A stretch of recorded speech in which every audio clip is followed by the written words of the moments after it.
My aloof uncle got married. And at the wedding, I fell for Michael, who is also aloof. He's 185 centimeters tall, with a buzz cut, standing out among the crowd of young gentlemen. My girlfriends pushed me in front of him.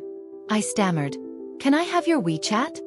Amid the teasing, he put out his cigarette, smiled lightly, and said, "You're too young."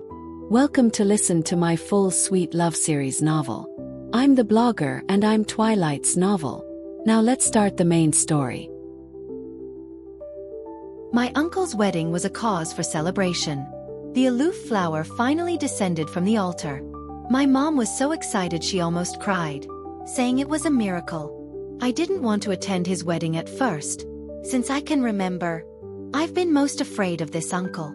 He always has a cold face, like a living grim reaper, wasting his handsome looks. I heard the girl marrying my uncle is about my age. I don't know what she was thinking, falling for my uncle, with an 8-year age gap. Love is indeed powerful, bridging even generational gaps. My mom teased me. "You haven't experienced the bitterness of love. You don't know its taste. What's wrong with being older?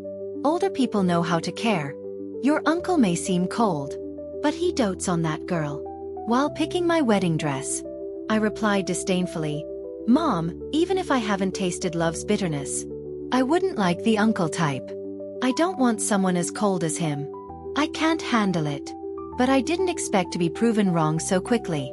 My uncle's wedding was grand, attended by many influential people. But my gaze kept falling on one person, a man with immense charm, his suit exuding a lazy vibe. Someone was talking to him. He listened quietly with a glass in hand, his fingers lightly rubbing the rim, nodding occasionally. I was unconsciously drawn to him. My girlfriend nudged me. "What are you staring at? Did a spirit enchant you?" I snapped back, muttering, "Darling, I think I really met a spirit." She followed my gaze. "Who caught your eye?" I tilted my chin. "The tall guy with the buzz cut. So handsome, but he looks a bit fierce." She was surprised. "Wow, you like Michael?" "Michael? You know him? You don't know? He's famous. And your uncle's company is co-founded with him. You didn't know your uncle's business partner." I explained guiltily. "I've always been scared of my uncle. Never liked him. Why would I ask about his business partners?" Holding my glass, I stole glances at Michael. "Does he have a girlfriend?" I asked. She smiled knowingly. "He's famously aloof. No girlfriend." I swirled my wine, casually asking, "How old is he?" "Same as my uncle." I paused, then whispered, 8 years older. While lost in thought, my girlfriend pushed me towards Michael. "Charlotte, go for it, don't be shy." I almost bumped into his chest. He's so tall. I stumbled, then steadied myself, standing straight in front of him. Michael's presence overwhelmed me. I was extremely nervous, my face burning. Michael glanced at me, raising an eyebrow. Yes, all eyes were on us. I braced myself, stammering, "Hi, can I have your WeChat?" As soon as I spoke, everyone started teasing. He looked at me, smiled lightly. "How old are you?" I tried to stay calm, staring at my feet. 20. He tilted his head, chuckled, put out his cigarette. His tone casual. "You're too young." His voice was lazy. The teasing grew louder. I lowered my head further. He glanced at my flushed face, clicked his tongue, then kicked the loudest teaser. "Stop it, she's shy." I fled, red-faced, feeling like I made the biggest fool of myself. What's so great about him? Just a good-looking man. Just a man who looks good with a buzz cut. Just a man with a style I like. I don't care. But he's so charming. The first man I've seen who can make a suit look so rogue. Maybe he's too famous in the business world. I didn't even need to ask to learn a lot about him. Michael is known as a smiling tiger in business. Even with 800 tricks up my sleeve, I can't match him. The gap is too big. So I thought, our story ended there. But I didn't expect to meet him again at a bar. I didn't expect to be so embarrassed that day. A classmate's birthday. I was invited, and went with my roommates to the luxurious Blue Bridge bar. Maybe to show off my maturity at 20. Or not to be looked down upon by those with more social experience. We all dressed up. I curled my hair, wore a black strapless dress, with big waves and red lips. My roommate said I looked sexy. I was happy at first, but was harassed by some sleazy middle-aged men on the way to the restroom. I accidentally bumped into a drunk middle-aged man. There were 4 of them, about to curse, but their expressions turned lecherous upon seeing my face. One beer-bellied man looked me up and down. "Hey, little girl, new here?" I kept a straight face, ignored him and tried to walk away. Another sleazy man blocked me. "You bump into someone and just leave? Little girl, you're so rude." I raised an eyebrow. "Sorry, I didn't notice." I tried to leave again, but they persisted. Even started touching me. "Hey, it's nothing. Let's be friends. Join us for a drink." Their looks made me uncomfortable. I frowned and avoided their hands. "What's wrong with you?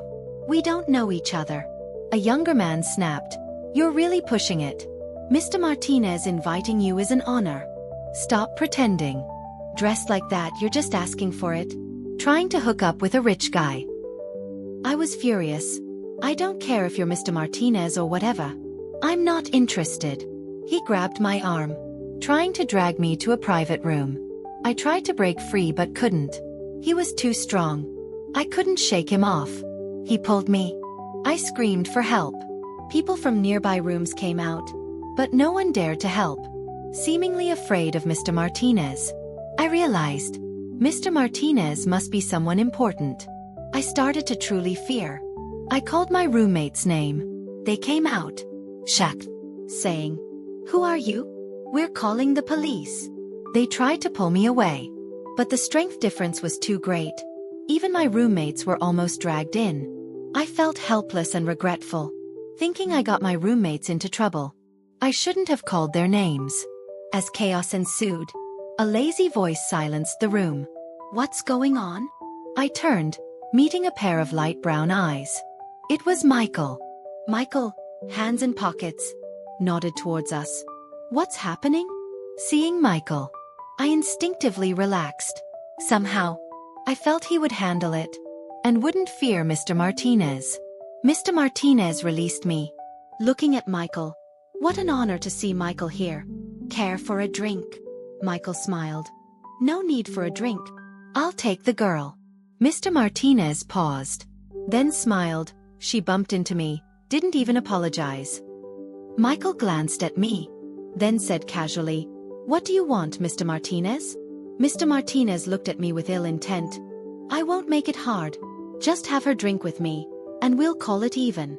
Michael chuckled, slowly lit a cigarette, and said, "Mr. Martinez, at your age, still thinking like this? Does your wife know?" Mr. Martinez's face darkened. "What do you mean, Michael?" "These college girls, dressed like that, just asking for it. I'm doing her a favor." I was furious, about to retort. Michael blew a smoke ring, his tone sarcastic. "She can dress however she wants, Mr. Martinez. Look in the mirror. Why would she go for you?" Mr. Martinez's eyes flared. "Since when does Michael care about such things?" Michael flicked his cigarette, his gaze cold. "It's not just any matter, she's Noah's niece. If I don't handle this, you know Noah, he's very protective. You'd be in big trouble." Hearing my connection, Mr. Martinez hesitated. Michael's sharp features, even with a smile, felt cold. The room fell silent. Michael lazily added, "I heard the Martinez family is bidding for the East City project. Maybe my company should join the fun." Hearing this, Mr. Martinez forced a smile. "My mistake. I didn't know she was Noah's niece. I apologize. I'll cover her tab." Michael wasn't having it. Put out his cigarette, grabbed my neck, pulled me to his side. "I call her my niece. Mr. Martinez, at your age, calling her little girl? Forget the tab. I don't want her feeling uncomfortable. Maybe you should avoid this bar. It's for the young. You might scare the girls." He gave my roommates a look. They quickly stood by him. Mr. Martinez's face turned ugly. But he had to grit his teeth. Michael's right. I'll stay away from such places. After they left, the room calmed down. Michael looked down at me. His tone casual. We meet again. His deep, pleasant voice made me nervous again. I whispered, we meet again. Thanks for earlier. I stayed quiet, regretting coming to the bar. This was the second time I embarrassed myself in front of him. Maybe sensing my silence, Michael leaned closer, softly asking, scared? He was too close. I could smell his faint cigarette scent. My heart raced. I scolded myself for being weak, avoided his gaze, and said stubbornly, not scared, just some rude men, I'm not afraid. I didn't look up, but felt his gaze on me. He suddenly laughed. I couldn't help asking, what's so funny? I looked up, meeting his deep eyes. They seemed to curve, with a teasing glint. Nothing, just think you look better with straight hair. Michael drove us back to school. I didn't want to trouble him further, but he remembered me. So when he offered to drive us back, I quickly refused. No need to trouble you, Uncle Michael. I struggled to say, Uncle Michael. My palms sweating. He paused, then laughed. Uncle Michael? He looked down at me. I lowered my head further. Didn't he just call me his niece? Michael's gaze stayed on me. My heart racing. Cars passed by. I didn't know what to say. Just counted them silently. Michael's presence was overwhelming. Silence was intimidating. Even my roommate stood quietly behind me. Suddenly, Michael laughed shortly. All right, Uncle Michael will drive you back. I was about to refuse, but he saw through me.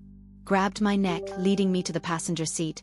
Don't overthink, it's on the way, no trouble. He explained so clearly. I couldn't refuse. My roommates got into another car. Sitting in the passenger seat, I stole glances at him. His face was so handsome. Just his profile made my heart flutter. This was his passenger seat. A special place, right? Thinking this, I couldn't help but smile. We reached the school quickly. I realized the usually long ride felt so short tonight. I regretted, wishing time could slow down, wondering when I'd see him again. Before getting out, I glanced back at him. He was looking at me too. Our eyes met. I felt a jolt, quickly looked away. He chuckled. Anything else? I hesitated, then softly said, I'm Charlotte. I cautiously checked his reaction. He was smiling at me. Afraid he misunderstood. I added, in case my uncle didn't tell you my name. Michael leaned on the steering wheel. His posture relaxed. Yeah, I know. I looked at him, then said, and thank you, Uncle Michael. He casually replied, no need, just helping out. After that, I never saw Michael again. We moved in different circles. No chance to meet. Maybe because it was my first crush on someone so out of reach. I kept asking about him. He was so outstanding. Not just my uncle's partner, but also my senior. A legend in a university's finance department. Honestly, I preferred his senior identity. It felt like the gap wasn't so wide, not so unreachable. We only met twice. Both times I was a mess, but I kept replaying those moments. The more I did, the stronger my feelings grew. This feeling was strange. What should I do? I think I'm really falling for someone 8 years older. An 8-year gap. I heard my uncle worked hard to bridge it. I used to mock my uncle's love. Now I want his advice. Once a thought takes root, it grows. During summer, my dad suddenly asked at dinner, Charlotte, want to intern at your uncle's company? I almost dropped my bowl, thinking I misheard. Couldn't believe it. Dad didn't make a big deal, like it was a passing thought. You're in finance. Your uncle and his partner seem to be finance majors too. Perfect for you to learn from. What do you think? Michael would mentor me? That thought filled my mind. Michael for 2 months? I hid my excitement, took a bite, casually asked, did Uncle agree? I'll call him. Ask him to talk to that guy. What's his name? Michael, right? I casually reminded. Yes, Michael. I'll call your uncle. Ask him to arrange it. Charlotte, want to try? Might face challenges. But that's the workplace. I want you to experience it early. I nodded reservedly. Sure, I'll try, can start tomorrow. Dad smiled proudly. That's my girl, tough like me. I felt awkward, thinking, what if I told him I'm in it for love? The night before starting, I couldn't sleep, full of anticipation and nerves. I imagined various scenarios of meeting Michael, rehearsing what to say. I expected to be nervous, but not to the point of stumbling over a simple greeting. I wore a hastily bought professional outfit, fitting but feeling odd. Maybe the gap in social experience made me stand out. My uncle, expressionless, led me into the company, not even a word of advice, still as intimidating as ever. I wondered, what did that girl my age see in him? If not just his looks, then she's as shallow as me. Passing the lobby, many eyes turned to me. Walking through the office area to Michael's office, the whispers grew, curious about my identity. I followed my uncle quietly. He left me at Michael's office door, telling me to go in. I hesitated, taking deep breaths, not noticing the door opening behind me.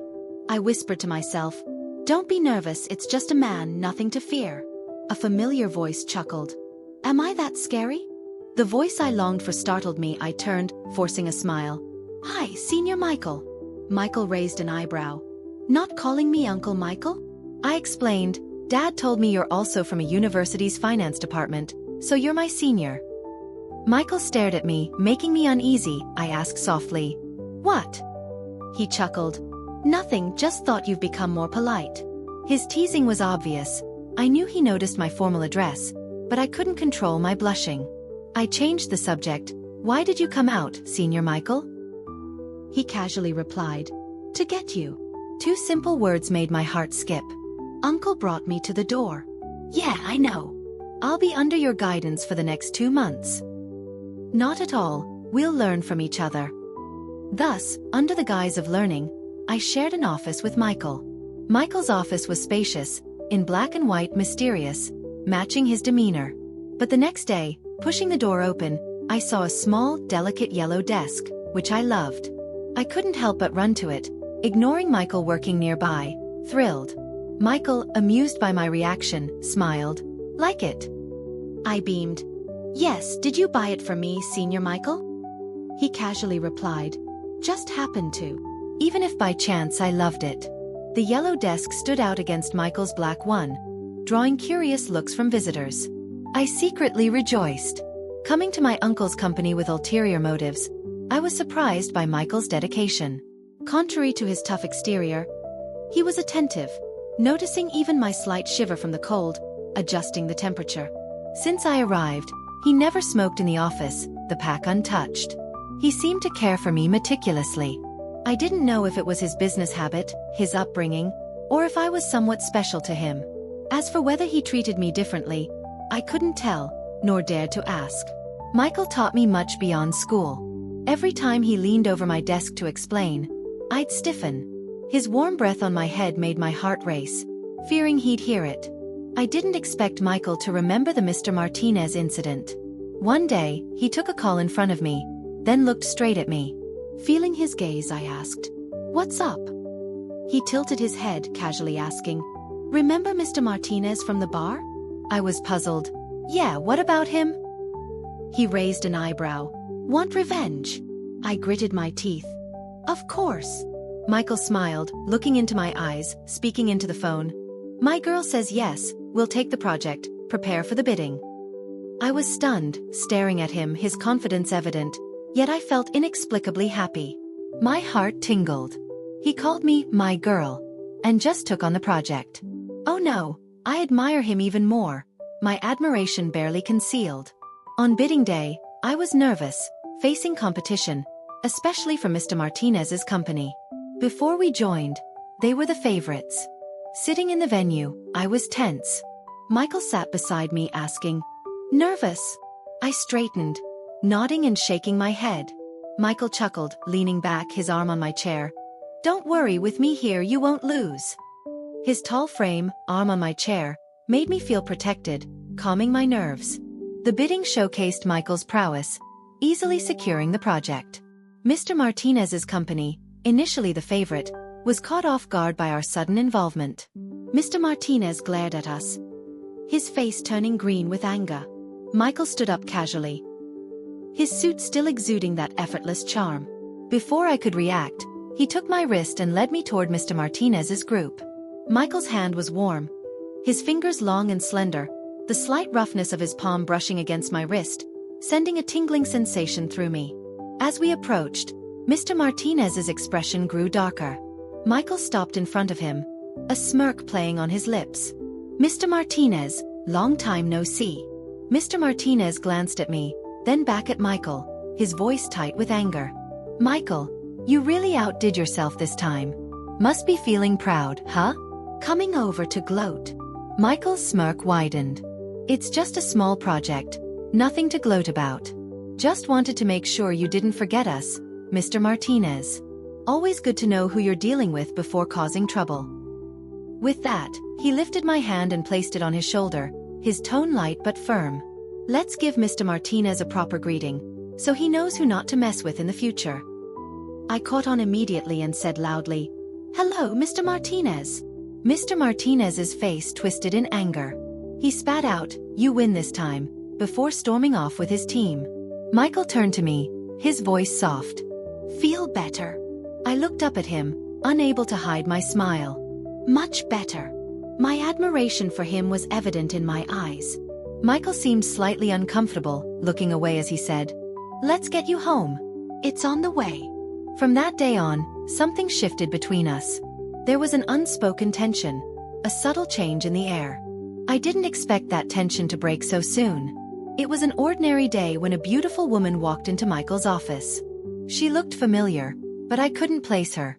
She was stunning, around Michael's age, and they seemed close, speaking in a familiar, almost intimate tone. She even mentioned me. "What's with the desk? Did you buy it for that girl? Are you serious about her?" Michael's tone was casual. "Of course not. She's too young, and she's Noah's niece. Just looking out for her." The woman laughed. "Come on, Michael. Since when do you go out of your way like this? You're not fooling anyone." I wasn't eavesdropping on purpose, but I happened to be outside the door, about to walk in. Hearing her words, my heart raced. Michael's voice was low, almost a murmur. "She's too pure. I don't want to drag her into my complicated world." His tone was neutral, and I couldn't tell if he meant it. Unable to resist, I pushed the door open. The woman was startled, her expression turning awkward. She glanced at me, then at Michael, and quickly excused herself. Michael looked at me, a flicker of discomfort crossing his face before he smiled. "You're here." I didn't respond, just stared at him. Finally, I gathered my courage and asked, "Do you like me too?" Michael was taken aback, then smiled softly. "Yes, I do." He admitted it so easily. "Then why can't we be together?" Michael stood up, his hands in his pockets, his gaze steady. "You're too young, Charlotte. I'm not the type for long-term relationships. I don't want to hurt you." I stayed silent. He continued, "You're young and beautiful. My world isn't for you. I'm not even sure if what I feel is real or just a passing fancy. At my age, love isn't a necessity. I've been fine on my own." I listened quietly, unable to argue with his reasoning. It felt like the end of my crush. I nodded. "Okay, I understand. You're right. I'm young, and there are plenty of good men out there. I'm not the type to cling to something that won't work. Thank you for everything these past 2 months. I'm sorry if I caused any trouble." He seemed like he wanted to say something, but I didn't wait. I turned and left. Michael stood there, watching me go, but I didn't dare look back. Though I acted strong, tears streamed down my face as soon as I turned away. It hurt. I hadn't even started a relationship, yet I felt like I'd already lost. After that day, I stopped going to my uncle's company. When my dad asked, I said I needed to prepare for the upcoming semester. He didn't question it and called my uncle to let him know. Unexpectedly, Michael was with my uncle at the time, and my dad insisted on thanking him personally. When the phone was handed to me, I froze for a moment before putting it to my ear. "Hello." Michael's familiar voice came through. "I'm here." My body tensed, my free hand clutching my clothes. His breathing was steady, while I was a nervous wreck. I managed to say, "Thank you." Michael chuckled softly. "No need to thank me." I took a deep breath, quickly said goodbye, and hung up. I should have known. It was my crush, not his. From the start, I was the one at a disadvantage. He was so outstanding. Why would he like me? Those 2 months felt like a dream, and now it was time to wake up. Michael was always in control, while I was like a curious deer wandering into a foggy forest, stumbling around. It was time to return to where I belonged. I threw myself into university life, trying to forget him. I joined various activities, thinking if I saw him again, I could face him calmly. But I was wrong. During the university anniversary, Michael was invited as an outstanding alumnus. He sat in the front row, while I, with my dance partner, performed the closing dance. I wore a yellow dress, my hair down, and as I danced, I could feel Michael's gaze on me.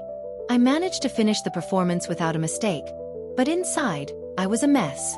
The applause was loud, but all I saw was Michael in the front row, still in his suit, still exuding that effortless charm. After the performance, as I packed up backstage, I walked out to find Michael leaning against the wall, holding a bouquet of flowers. I was nervous but tried to act casual. "Uncle Michael." He paused, as if about to say something, but stopped at my address. I asked, "What are you doing here?" He smiled. "You looked beautiful today. I wanted to give you these." I shook my head. "No need. My dance partner will give me flowers." His eyes seemed to dim, but I couldn't be sure. Just then, my dance partner arrived with flowers, looking at Michael curiously. "Charlotte, who's this?" I explained. "This is my uncle." My partner nodded politely. "Nice to meet you, sir." Michael glanced at him, then handed me the flowers. "Take them. You can never have too many flowers." With that, he turned to leave, but after a few steps, he looked back. "You danced beautifully today, little niece." After that, Michael and I didn't see each other for a long time. I thought I saw his car pass by occasionally, but it might have been my imagination. Life returned to normal. Many people pursued me, but I stayed single. I stopped asking about Michael. Maybe he was married by now. After all, I had graduated. The next time I saw him was at my uncle's daughter's first birthday party. My uncle, usually so reserved, was beaming with joy, holding his daughter and calling her my little princess. His son, born 2 years earlier, hadn't received such a celebration. Everyone who was anyone in our circle was invited. My mom said my uncle just wanted to show off. I attended the party with my mom, still with my long straight hair, despite many suggesting I curl it. At the party, I spotted Michael immediately. Time seemed to have been kind to him. He looked just as handsome as the first time I saw him. He noticed me too, pausing as our eyes met. I quickly looked away, feeling a surge of emotions. I tried to avoid him the entire party, but on my way to the restroom, I overheard a conversation. In a hallway corner, my uncle and Michael were smoking. My uncle said, "It's been years. What are you waiting for? You're just being stubborn. My niece is easy to win over. She's just a girl. Why are you so scared of her?" I was shocked to hear my uncle swear. Michael sighed. "She's still avoiding me. Probably still mad." My uncle laughed. "Come on, it's been years. You're just making excuses. You're just scared. Next time we meet, you might have to call me uncle." Michael exhaled smoke, frustrated. "It's infuriating. But I need a chance to even call you uncle. Do you think I don't want to? I've been dreaming of being your nephew-in-law for years." My uncle chuckled. "You brought this on yourself." He patted Michael's shoulder and walked away, spotting me. He smirked, saying to Michael, "Looks like you'll have to call me uncle sooner than you thought." I was caught off guard, my gaze shifting to Michael. He broke the silence, his voice calm. "You heard everything, didn't you?" I felt a mix of emotions, my voice tinged with frustration. "I'm not deaf, of course I heard." Michael laughed softly. After a pause, he asked, "So, what do you think?" I looked at him, my tone defiant. "What do I think? You're the one who said this wouldn't last." Michael stepped closer, his expression serious. "Charlotte, I regret it. But I couldn't take back my words. You also said I was too pure, that we're from different worlds. Michael's face showed genuine remorse. I was wrong. I've never been in love before, so I didn't understand what I was feeling. He looked at me, his voice earnest.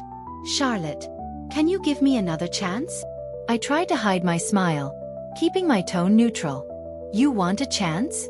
Michael's eyes were intense. Yes. I pretended to think. Well, I have a lot of suitors lately. You'll have to work for it. Michael's confident smile returned. I won't let you down, Charlotte. Just don't avoid me. I might not know how to handle it. His confidence was as attractive as ever. The curious deer that had wandered into the foggy forest had finally found its way, and the mist had cleared, revealing the beauty hidden within. Michael's side story. The first time I saw Charlotte, I noticed her first.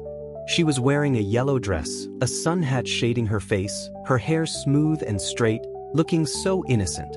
She stood under the blazing sun, frustrated, probably upset she hadn't arrived earlier to get the handmade shaved ice she wanted. The sun was harsh that day, but I found myself watching her from my car, captivated. Despite my bad mood, I parked just to observe her. Later, I called the shaved ice shop, coincidentally owned by my cousin. She teased me over the phone. Oh, someone's got a crush. I watched as my cousin ran out to give Charlotte the shaved ice. Charlotte turned, surprised and grateful, her eyes sparkling with joy. That pure, unguarded look was something I'd never seen in the business world. After she left, my cousin called again, shocked. Michael, you're not thinking of pursuing her, are you? She looks so young, still in high school. I paused, then lit a cigarette. I'm not that reckless. The second time I saw Charlotte was at Noah's wedding. I was teasing Noah for finally marrying the girl he'd been pining over. Then, Charlotte appeared in my peripheral vision. She wore a white strapless gown, even more beautiful than the first time. I've met countless people, many trying to get close to me, but seeing her again, I couldn't help but steal glances. I learned she was Noah's niece, and a thought crossed my mind. She's a generation younger. But she was braver than me. Pushed in front of me, she looked up, then down, nervously fidgeting with her dress. I asked, "What's up?" She stammered, "Can I have your WeChat?" I chuckled. "How old are you?" She whispered, 20. I was relieved she was in college, but then scolded myself for even considering her. So I casually said, "You're too young." The crowd erupted in teasing, and Charlotte blushed. I felt a pang of guilt, unsure how to explain, and kicked the loudest teaser. "Stop it, she's shy." The third time was at a bar, where she looked completely different. In a tight black dress and red lips, she exuded a mix of maturity and innocence, unaware of how captivating she was. I realized every side of her hooked me a little more. In the business world, I'm known as a calculating, profit-driven man. But seeing that sleazy man harass her, I was furious. How dare he touch her when I was so careful around her? But I remembered her running away at the wedding, so I intervened under the guise of helping Noah's niece. When she called me Uncle Michael, it felt like a wall had been erected between us, and it stung.